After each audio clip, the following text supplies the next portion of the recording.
Welcome to my show. A guest here. His name is Andy Smith. Mr. Andy, how are you doing, sir? I'm very well, thank you. Very nice to speak to you. Greetings from the UK. All right, very nice to speak to you, to Mr. Andy. Firstly, you are a recovered alcohol addict. Can you please, Mr. Andy, discuss more about yourself and how you are doing currently now, Mr. Andy? Yeah, I'm doing great now. I had a lifelong, let's call it a very unhealthy relationship with alcohol, which started in my very early years when I was growing up in the Shetland Islands, which is right off, it's sort of halfway between the UK and Iceland almost. And I grew up in a pub on a small Scottish island, and that kind of formed a fairly unhealthy relationship with alcohol that just, in spite of being a very successful businessman and a dad of three, and otherwise, I think people would look at my life and say, it was going okay, but it was just a massive struggle. I drank very heavily for 37 years from the age of 13 to the age of 50. 58 now. And yeah, it's kind of very interesting to be given a bit of a second chance, it almost feels like. Completely agree. It's definitely not easy. One of the biggest thing in life is addiction. It just makes someone just go back again and again. It's definitely not easy during that time. We thank God you are doing fine currently. And I would also like to dive to the book you've written, Sober in Seven. Can you please, Mr. Andy, discuss more on that book? And if you are planning to write any book in the coming future, Mr. Andy? Yeah, so I mean, Sober and Seven is a real kind of, I guess, it's a bit like a roadmap based on my own experience, but also what I've seen other people using to overcome this. Um, it highlights the seven-stage process that I followed because I'd been looking for my answers on this for probably over 10 years. And I tried all the traditional things like going to Alcoholics Anonymous, and I'd tried hypnotherapy. I'd been to see my doctor, and nobody was really able to help. And I think because there's such a stigma attached to this, it just made me feel completely broken and unfixable. And the irony is that in my professional life, I was an award-winning business coach. I broke records for sales. I was very good at influencing how other people felt about things, and yet I seemed unable to kind of change anything about myself, and or certainly around the alcohol side of things. And I had a kind of a very interesting moment where I'd had a real low point where I had a massive panic attack and collapsed in my local supermarket. And that was, I think, one of those moments where you kind of think, okay, I need to make a change, or I'm not gonna make it. And I remember feeling so utterly helpless and hopeless. But it started off a thought process, I guess, in my subconscious mind. And a few days later, I was running late for a meeting, and I was in my car and I was rushing, trying to get to the motorway. And part of the journey takes me over a railway track, where there's a railway crossing. And as I was approaching the railway crossing again, I was running late. The barriers started to come down because obviously there's a train coming. And for a moment, I nearly floored the accelerator to try and beat the train. And I ended up screeching to a halt, and furious that I was being held up. And there was the Michael Jackson song came on the radio, "The Man in the Mirror." You probably know it. And Yes. and I'd heard this song hundreds of times before. And there was just something different that morning where the words just took on a very different meaning to me. And the first line of the chorus where it says, "I'm starting with the man mirror and I'm asking him to change his ways," just had real resonance with me on that day. The fact I was in my car, I was looking at my reflection in the rearview mirror, And I could see this guy, with these bloodshot eyes and the big dark circles under his eyes. And it was that one word, asking. I'm starting with a man in the mirror and I'm asking him to change his ways. And I realized that I'd been kind of going about this all wrong. I'd been beating myself up for years, hating myself for what I was doing and what I was putting my family through. And and I literally asked the question out loud, and I, looked at myself in the mirror and just said, "Are you up for this? Are you willing to do whatever it takes to make this change?" And and it was almost like somebody else answered. The answer just came back, "Yeah, I'll do whatever it takes," and that led me to an interesting kind of journey of self discovery, I suppose. I was, as I say, very good at changing how other people felt about things. I'd done a lot of personal development work on myself. And so I went home, I went and grabbed all of the educational materials that I'd amassed over the years. I put them all in the car and I went to a little lake, which is near where I live. And I just sat there. It was a beautiful environment. And I just thought, okay, the answers are in here somewhere. All of this paperwork that I've got in the car spread out over the seats and the dashboard, the answers are here. I just need to find them. And I just got super focused. And it took me about 3 days to sketch together a process that I could perhaps follow that I knew would work for somebody else, but could it actually work for me? And funnily enough, it has 7 stages to it. So that's what I've highlighted in the book. And the irony for me is that some of these things I had tried myself sort of on an individual basis, and they'd not really quite worked. And I think the whole thing was about sculpting it into a journey that I could follow with a start, a middle, and an end point. And over the course of those 3 days, I just felt a massive shift in my sort of feelings. I was starting to challenge some of my own beliefs. I remember going back to my partner Louise and saying, "Oh, you know what? I think something's happened here. Something's changed." And she was kind of skeptical because heard it all before, um, and I couldn't quite explain it. And she was, I guess, in one way hopeful, but also quite fearful as well. And so I just started a voyage of exploration for me, where I kind of I started to understand that this all sits in the subconscious mind. This is an emotional journey, and it's not rational.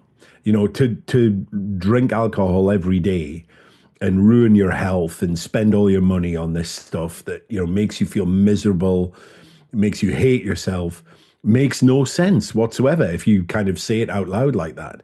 And this is the problem, is that a lot of the conventional therapies or methods, whatever you want to call them, are very rational in nature. Well, try and cut down a bit or keep a diary of what you're drinking and things like that. And none of this stuff ever really works unless you actually get into the feelings of it and start to change your belief system. And there's a lot of mindfulness work. There's meditations and things like that in what I do, because if you want to actually shift how you feel and how you believe, what your belief system is, you've got to get down a level. You've got to get into the subconscious. You've got to get into the emotions of it, because that's where the real power is.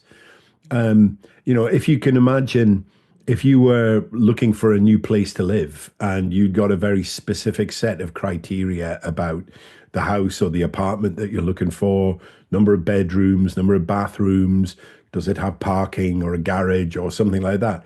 You would have a very specific set of criteria, and you might find a property that ticks every single one of those boxes. But if you go to that house and go and view it and it doesn't feel right, you will not buy it, because your emotions always take precedence over your rational mind when you get into these kind of decisions. And that's what I learned. And that's when you start to kind of guide people through that process, It's really interesting when you see the shifts. People who've battled this like I did for years and years and years, all of a sudden saying, wow, I feel differently about alcohol. I'm starting to, this thing that I thought was a friend of mine, I'm now seeing it for what it really is. And that's a really interesting journey to go with people on. Hmm. I completely agree with you, Mr.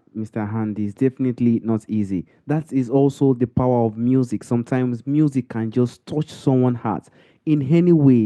It could touch someone's heart to just feel and think about him or herself in more of the positive way. And I thank God that the music really impacted you to get to this point. It's definitely not easy. And I'm glad you've recovered now. You've be stronger now. You're a better person now. And I would like to also go to the daily practice you might be doing. I do not know if there's a daily practice you usually do that also help you so you won't go back to that situation again, or habits that definitely help you to maintain that good health you have currently now and prevent you to not go back to that position, Mr. Andy. I would like to ask if you have any daily practice that you or habits that you think help you or also could help someone to maintain good mental health and Yeah. prevent relapse, Mr. Andy? That's a wonderful question. And actually, you touch on a very important point. This is about small things done consistently rather than, a huge amount of intensity that everybody tends to have when they're setting out on a specific journey. And then that fades over time. It's like, what do you have left? So, in terms of daily practices, um, gratitude is the most underestimated force, I think, on this planet. When you're grateful for things and when you choose to be grateful for the things that are going well, the subconscious mind plays along with that. So, I used to wake up every morning hating myself, criticizing myself. And the thing is, your subconscious mind doesn't discriminate. It doesn't understand whether you're even joking or not. So if you wake up calling yourself a piece of crap or whatever, then your subconscious just goes, okay, I believe you. Whereas if you wake up with a sense of gratitude about things, so for example, if you've not been drinking the night before and you wake up thinking, oh, I feel some relief, I feel grateful, and whatever. If you take a few moments to just internalize that and appreciate what you've done, your subconscious mind goes, oh, okay, that was good, was it? Well, let's do it again. And this is how you reprogram your subconscious mind. So definitely, gratitude is a really key part of it. I think often when people have struggled with addictions, there is sometimes a message in it around you need to learn something new as an alternative. So for me, I used to kid myself that I was drinking to relax, even though I had a panic attack in my local supermarket. So I needed to learn better ways to relax. So a lot of meditation is very important to me. But there's another, I don't know whether you've heard of thought field therapy or emotion free therapy, often referred to as tapping, where you tap on energy meridian points. It's kind of like acupuncture, but without the needles. And it's something you can learn, something you can do to yourself.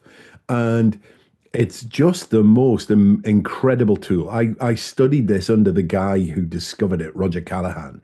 And when you learn how to do this, you can start to dial down anxiety. Mm, You can start to boost your self belief.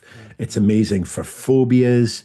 But also, where I use it as well is even just things like if you've got a really busy day, if your life is stressful, just while you're going through your schedule and you're looking at it and thinking, oh my goodness, how am I going to do all this stuff? Mm, I do that now, but I'm tapping at the same time.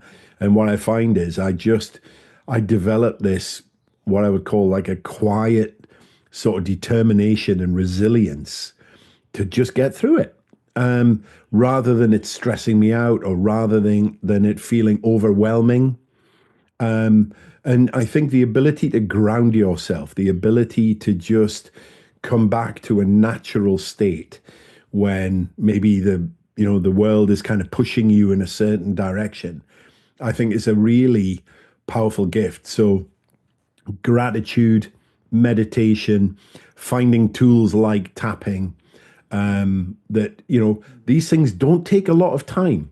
5, 10 minutes of your day, and they can fundamentally change how your day is. Because ultimately, again, if you've struggled with an addiction, at some point it is likely that you'll get to that point where you need to make a choice. Do I have a drink or do I not have a drink? And you need to start to stack the deck in your. It's about understanding, what's in it for you. You're viewing this as a positive route rather than a problem that just needs to be solved or tolerated. When you start to kind of get very clear on what's in it for me if I sort this out, how will my life be better, and build some desire around that, again, feelings and emotions, then your subconscious mind starts to go, yeah, well, we could do the drinking thing, but actually, I want that other thing more. And then that choice starts to get easier and easier and easier over time. And the good thing about doing it in that way is the further down the road you get, the closer you start to get to those things actually becoming a reality. So your motivation actually goes up, rather than if you're focused on the problem. It's like if you're, just saying, well, I must stop drinking and I'm not do the drinking thing.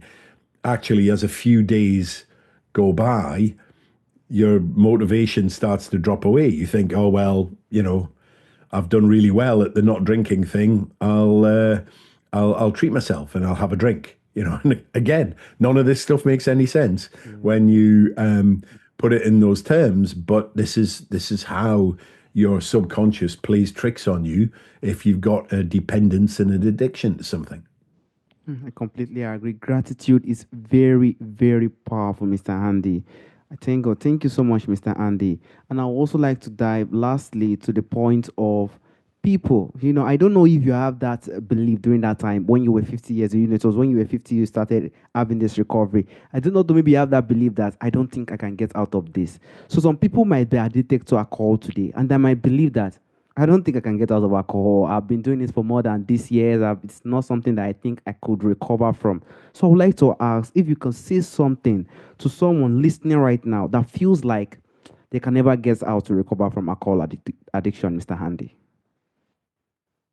So when I went into this, my expectations were very low. I I didn't even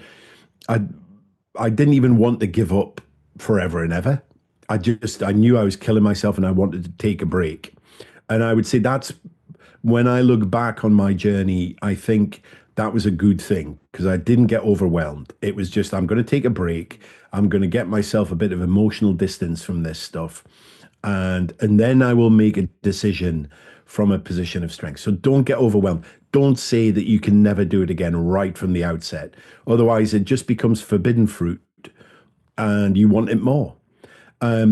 So, focus on, get some books, go and take some action, do some research on Google, start to entertain the prospect that you will get past this. You don't have to believe it right now. When I was kind of looking at this, I had basically two goals. One was don't die, and the other one was don't get thrown out of the house because my partner's got sick of me and the drinking, and that was it.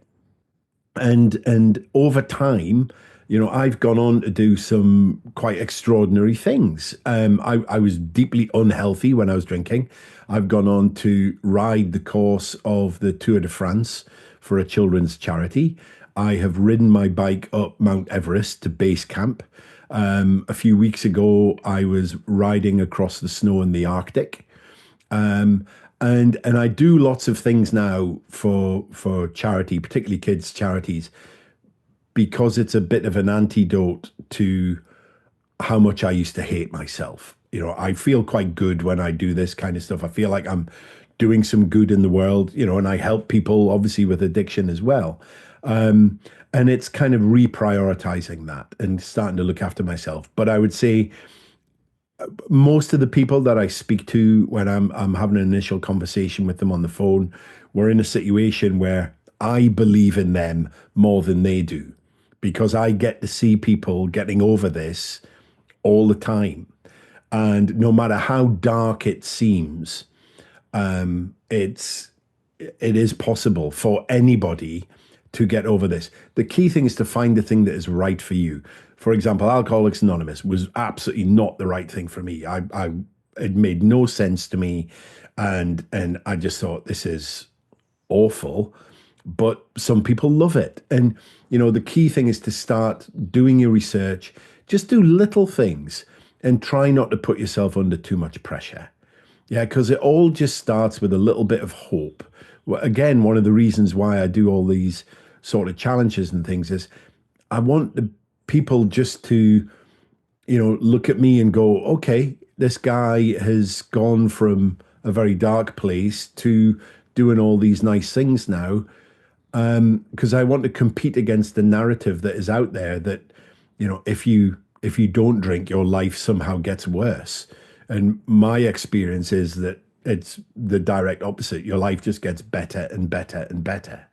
And so I want to kind of, I guess, stand against that kind of tide of information that, and people will say, oh, you're not drinking, you're going to be boring now, are you? And it's like, there's nothing more boring than a drunk person trying to tell you they're not boring, And so, this whole thing, it's a kind of I talk about it's a journey.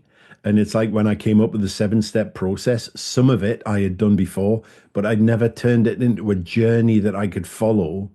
For example, when I was on the Tour de France, there was a guy that got up every morning at 4 o'clock in the morning and signposted the route for the day. So he would go and put these yellow arrows on the lampposts. So if you came up to an intersection or a roundabout and the arrow said go straight, you just went straight. You didn't question it or get your phone out and check on Google Maps or anything. You just trusted him. And I think that was such a metaphor for this is follow the yellow arrows. Quite often that is your gut and your intuition going, you know what? I think there's something in this. And in those inevitable days when you feel like you can barely go on, and I had those, riding the Tour de France, 21 days, 3,500 kilometers over, the mountains of the Alps and the Pyrenees. There were days, and I was warned about this before. There was a guy said to me, he said, there will be days that you wake up and you'll just say to yourself, I can't do this. And he said, you will just want to cry all day. And it was true. There were days like that. But on those days when you didn't feel like you could go on, it was, okay, what is my job? Again, simple little things. It's like, I'm going to get on my bike, I'm going to turn the pedals, and I'm going to follow the yellow arrows. And that's it. That's all I'm going to think about today. And I knew that if I did that, every 40 kilometers or so, I would get fed and get my water bottles topped up. And if I continued to the end of the day, there would be a bed for the night and I could rest, and then I would go again tomorrow. And it was just such a wonderful comfort to have some structure and some signposts. And, to give a kind of I suppose, a juxtaposition to that. And when I was in Norway a few weeks ago, and I'm riding in the dark in a blizzard, 120-kilometer-an-hour winds. I kept getting blown over on my bike. And then my GPS failed and I was stuck in nearly waist deep snow, with the snow swirling around me. All I've got is the light that's on my bike and on my helmet, and I can't see a thing. That is terrifying because I just thought, well, am I going to wander off a cliff here or whatever? And I turned and I looked back and I could see my footprints where I'd come from. But then they were starting to fill in as the snow was blowing around and it was starting to to fill them in. So I had to make a decision quite quickly that if I was going to retrace my steps, then I needed to get on with it. And I think, I would have killed for some yellow arrows in that kind of situation. But it just shows you that when you're doing something that is really challenging for you, to have something to light the way, whether it's a 7 stage process about, getting sober or whatever, it makes all the difference because it takes the pressure off and you can just kind of focus on you rather than thinking too much about, well, what comes next and then what comes after that. At least you've got a process you can trust. Completely agree. Thank you so much, Mr. Handy. Anybody can recover from an alcohol addiction, no matter how you've done, no matter the years you've spent. 100%. Anyone can Yeah. recover from it. Thank you so much, Mr. Handy. Mr. Handy, there's a question I normally ask during the end of the show. From our forefathers, from our fathers who have passed on to the next glory, there are a lot of things that do exist during our forefathers' time that is missing in our time today. If there is anyone or anything you would like to bring back to our time today, Mr. Andy, what do you think that will be, Mr. Handy? Oh, what a wonderful question. I think I think just the wonderful simplicity of family and creating an environment where that is kind of cherished almost above all else. Because in the final analysis, I think life is just about how much you love and how much you are loved. And for me, family is a big part of that. I'm a real family man. I love my kids. I love my partner, and everything else is kind of secondary. So I think it was easier to do that many years ago. The life was simpler then. And I think life's really complicated now, and we're very disconnected. Completely agree. Life is really, really terrible now. Family is one of the greatest thing one can have. Family brings this sense of love and hope within one another. And well, we hope, technology has really, tarnished a lot of things, but we hope in the coming future we could get this sense of family. It's very, very important in one's life today. And I also want to sincerely thank you for the opportunity, for the time you've given me. And I'm also glad that you've recovered. You're strong. You're doing fine today. And I also want to encourage every single person, anyone can recover from this, like you heard from Mr. Andy. Thank you so much, Mr. Andy. Bless you, and thank you so much for the opportunity to share this stuff. It's important. All Thank right, you. sir. Have a wonderful day, Mr. Andy. Bye bye. Bye.